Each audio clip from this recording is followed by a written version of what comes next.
Vande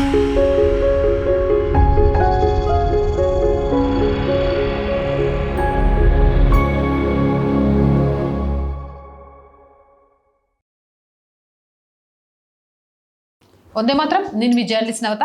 welcome to R voice ప్రేక్షకులకు ఉగాది శుభాకాంక్షలు. సూర్యుడు మేషరాశిలో ప్రవేశించిన పుణ్యకాలం వసంత ఋతువుకు మొదటి రోజు. అదే ఉగాది పర్వదినం. సంవత్సరానికి ఆది కనుక సంవత్సరాది అని అంటాం. ఋతూనాం ముఖో వసంత అన్న ఉపనిషత్ వ్యాఖ్యాన్ని బట్టి ఋతువులన్నిటిలో వసంతానిదే అగ్రస్థానం. దీన్ని బట్టి ఆరంభ పండుగ ఉగాదికి గల ప్రాశస్త్యం మనకు తెలుస్తోంది. సత్పురుషులు లోకంలో వసంత ఋతువులా సంచరిస్తూ శోభిస్తారు అని ఆది శంకరాచార్యులు గారు తెలిపారు. ప్రభవ నుంచి అక్షయ వరకు ఒక్కొక్క సంవత్సరానికి ఒక్కొక్క విశిష్టత ఉంది. శ్రీమన్నారాయుడు మత్స్యావతారం ధరించి సోమకుడిని చంపి వేదాలను రక్షించిన రోజు ఉగాది నాడే. మన పండుగలు సాధారణంగా ఏదో ఒక దైవంతో ముడిపడి ఉంటే ఉగాది మాత్రం ప్రకృతి సంబంధమైనది. చైత్ర శుక్ల పాడ్యమి నాడు వసంత నవరాత్రులు ప్రారంభమవుతాయి. ఆ సమయంలో శక్తి స్వరూపిణి లలితా పరమేశ్వరిని ఆరాధించాలని పురాణాలు పేర్కొంటున్నాయి. రెడ్డి రాజులు, విజయనగరం రాజుల కాలంలో తెలుగు గడ్డపై ఈ ఉత్సవాలు ఘనంగా జరిగేవని చరిత్ర చెబుతోంది. తెలుగు రాష్ట్రాలతో పాటుగా దేశమంతటా ఘనంగా ఉగాది పండుగను జరుపుకుంటారు. కాకపోతే పేర్లు వేరు.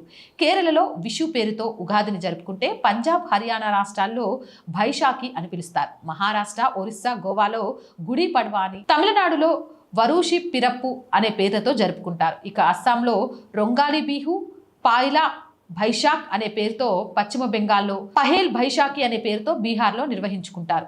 గుజరాత్లో బెస్తు వర్షాగా, జమ్మూ కాశ్మీర్లో నవరేహ్ అనే పేరుతో, ఇక మణిపూర్ ప్రజలు సజీబు నగ్మా పంబా అనే పేరుతో, రాజస్థాన్ ప్రాంతవాసులు తప్నాగా, సింధు దేశ ప్రజలు చెట్టి చంద్ అనే పేరుతో ఉగాది పండుగను జరుపుకుంటారు. ఈ ఉగాది నాడు మన తెలుగు రాష్ట్రాల్లో ప్రముఖంగా చేసే పని ఉగాది పచ్చడి స్వీకరించడం. రెండవది పంచాంగ శ్రవణం లేదా పఠనం. మన దేశంలో కాలగణన ఎంతో శాస్త్రీయమైనది. మన దేశంలో కాలగణన ఖగోళంలోని గ్రహగమనం ఆధారంగా లెక్కిస్తారు. మన కాలగణనలో మన్వంతరము, యుగాలు, సంవత్సరాలు, మాసాలు, పక్షము, రోజులు ఉంటాయి. దేశ చరిత్రలోని కొన్ని తిరుగులేని విజయాలను మన వాళ్ళు శకాలుగా వర్ణించారు. అవి చాలా ఉన్నాయి. అందులో ప్రసిద్ధమైనవి యుధిష్ఠర శకము, విక్రమార్క శకము, శాలివాహన శకము. ద్వాపర యుగ అంతంలో యుధిష్ఠర శకము ప్రారంభమైతే కలియుగంలో విక్రమార్క శకము, శాలివాహన శకములు గుర్తించారు. భారతదేశానికి ఉత్తర భాగంలో విశేషంగా విక్రమార్క శకం ప్రాచుర్యంలో ఉంటే దక్షిణ పంతాలో శాలివాహన శకము విశేషంగా ఉంది. ఈ దేశ చరిత్రను మలుపు తిప్పిన ఘట్టాలను పదే పదే జ్ఞాపకం చేసుకుంటూ మనలో ధర్మనిష్ట, పౌరుష పరాక్రమలు పెంపొందించుకోవడం ప్రధాన లక్ష్యంగా అవి మనకు కనబడతాయి. శకుల నుండి ఈ దేశాన్ని కాపాడిన విక్రమాదిత్యుని పేరుతో అప్పటి నుంచి విక్రమార్క శకం ప్రారంభమైంది. శాలివాహనుడు విక్రమాదిత్యుని మునిమనవడు. శాలివాహనుడు శకులను, చీనులను, తర్తారులను, బాహ్లీకులను, రోమునలను, అలాగే కోరాస దేశస్థులను జయించి వారు దోచుకొని పోయిన ధనరాశులను తిరిగి స్వాధీనం చేసుకుని వారిని దండించారు. ఇటువంటి విషయాలు జ్ఞాపకం చేసుకునేందుకు యుధిష్ఠర, విక్రమార్క, శాలివాహన శకాలు ఏర్పడ్డాయి. అవి ఇప్పుడు మనకు ఇచ్చే సందేశం ఏంటంటే 1000 సంవత్సరాల భావదాస్యాన్ని వదిలించుకొని హిందుత్వ జాగరణతో, జాతీయ పునరుజ్జీవనతో, స్వాభిమానంతో ఈ దేశం ప్రపంచంలో నిలబడి ప్రపంచానికి శాంతి బాటలు వేసే మరో కొత్త శకం ప్రారంభించుకోవాలి అని, అలా కొత్త విజయాలకు బావుట ఎగరవేయాలని ఆశిద్దాం. యుగ యుగాల ఉగాది దుక్కి దున్ని వ్యవసాయ పనులు ప్రారంభం. ఉపగ్రహ సమాచారం అందుబాటులో లేని కాలంలోనే నిత్య పరిశీలనతో వాతావరణాన్ని అంచనా వేస్తూ రైతులు వ్యవసాయం చేశారు. ఏడాది 27 నక్షత్రాలను, 26 కార్తెలను అలాగే విభజించి ఆయా కార్తెల్లో వాతావరణం తీరు, దానికి అనుగుణంగా చేయాల్సిన, చేయకూడని పనులను సామెతలుగా చెప్పారు. ఈ కార్తెలలోని వర్షపాతాన్ని బట్టి ఆ ఏడు అతివృష్ట, అనావృష్ట లేక సామాన్యమా అని చెప్పగలిగేవారు. తొలకరి వానలు మృగశిర కార్తె అంటే సుమారు జూన్ 8 నుంచి 21లో ప్రవేశిస్తాయి. మృగశిర కురిస్తే ముగ్గిళ్లు చల్లబడతాయని చెప్తుంటారు. అలాగే మృగశిర చిందేస్తే మిగిలిన కర్తులు కురుస్తాయి. మృగశిర వర్షిస్తే మఖ గర్జిస్తుంది. మృగశిరంలో తొలకరి వర్షిస్తేనే మఖలో వర్షాలు పడతాయి. మృగశిర చిందిస్తే ముసలెద్దు రంకె వేస్తుంది. మృగశిరలో వేసిన పైరు మేలు చేస్తుంది. తదితర సామెతలు సేద్యంలో మృగశిర ప్రాధాన్యాన్ని చెప్తాయి. ఇక ఆరుద్ర విషయానికి వస్తే జూన్ 22 నుంచి జూలై 5 ఈ కార్తెలో వర్షాలు ఎక్కువగా పట్టడం పంటలకు చాలా అవసరం. అవసరాన్ని తెలిపే ఆరుద్రవాన, అదునువాన. ఆరుద్ర కురిస్తే దారిద్రం ఉండదు. ఆరుద్ర కార్తె విత్తనానికి అన్నం పెట్టిన ఇంటికి చెరుపు లేదు. ఆరుద్రలో అడ్డేడు చల్లితే సులువుగా పుట్టెడు పండుతాయి లాంటి సామెతలున్నాయి. తర్వాత కార్తెలు పునర్వసు జూలై 6 నుంచి 19 వరకు. తర్వాత పుష్యమి జూలై 20 నుంచి ఆగస్టు 2 వరకు. పునర్వసు, పుష్యములు వర్షిస్తే పురెడు పిట్ట అడుగైనా తడవదు సామెత ఆ రోజుల్లో వానలు తక్కువ అనే అంశాన్ని తెలుపుతుంది. ఆపై వచ్చే ఆశ్లేష కార్తె ఆగస్టు 3 నుంచి 16 వరకు నాన్పుడు వర్షం కురుస్తుంది. నాట్లు కూడా త్వరగా సాగుతాయి. అధిక వర్షం సాగు పనులకు ఆటంకం కలిగిస్తుంది.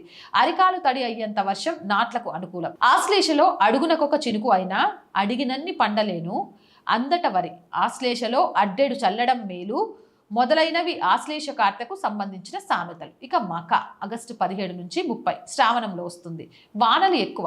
మకలో మానేడు చల్లడం కన్నా ఆశ్లేషలో అడ్డెడు చల్లడం మేలు. మకలో చల్లిన విత్తనాలు మచ్చలు కనబడతాయి. మక ఉరిమితే వెదురు మీద కర్రైనా పండుతుంది. ఇలాంటి సామెతలు ఈ కార్తెలో చేయాల్సిన వ్యవసాయ పనుల గురించి తెలియజేస్తాయి.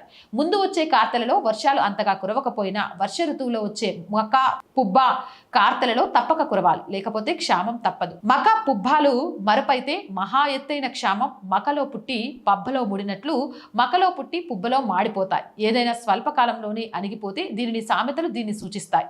పుబ్బలో చల్లడం దిబ్బ మీద చల్లినట్లే అనేది పుబ్బలో విత్తడం మంచిది కాదని చెప్తుంది.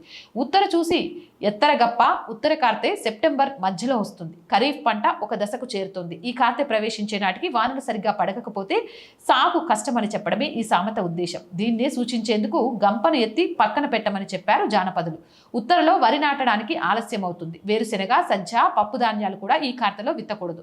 జొన్న మాత్రం కొన్ని ప్రాంతాలకు అనుకూలం. ఉలవ అన్ని ప్రాంతాలలో చల్లడానికి మంచి అదును. అందుకే ఉత్తర పదును ఉలవకే అదును అనే సామెత పుట్టింది. ఉత్తర ఉరుము తప్పినా రాజుపాడి తప్పినా చెదపురుగుకు రెక్కలొచ్చినా కష్టం. విశాఖ చూసి విడరప్ప కుప్ప ఉత్తర హస్తాలు వృష్టికి ప్రమాణం లాంటి సామెతలు ఇలాంటివే.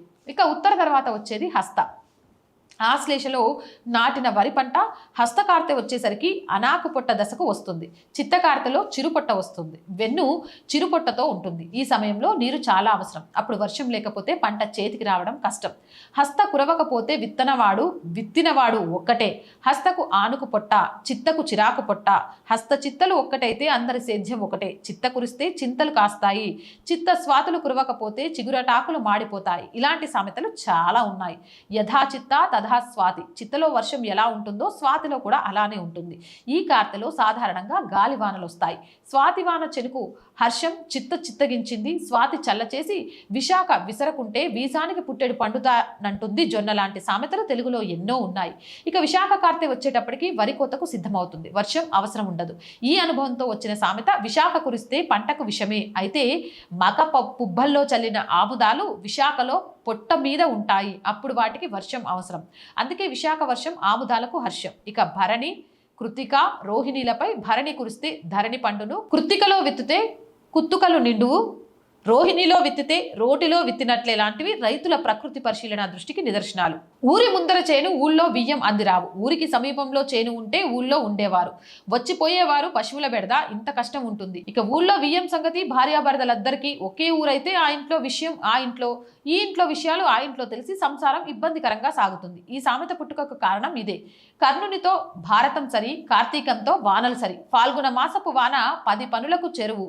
ఇలా ఎన్నో సామెతలు జీవితానుభవం నుంచి పుట్టాయి. వందల ఏళ్లుగా ఈ విజ్ఞానం రైతులకు దారి దీపంగా నిలిచింది. ఇప్పుడు ఈ విజ్ఞానం రూపుమాసిపోతోంది. ఇప్పటి వారికి చాలా సామెతలు ముఖ్యంగా వ్యవసాయ పనులకు సంబంధించినవి తెలియదు. వీటిని పాఠ్యపుస్తకాల్లో భాగం చేయాలి. అప్పుడే మనదైన విజ్ఞానం ముందు తరాలకు భద్రంగా అందుతుంది.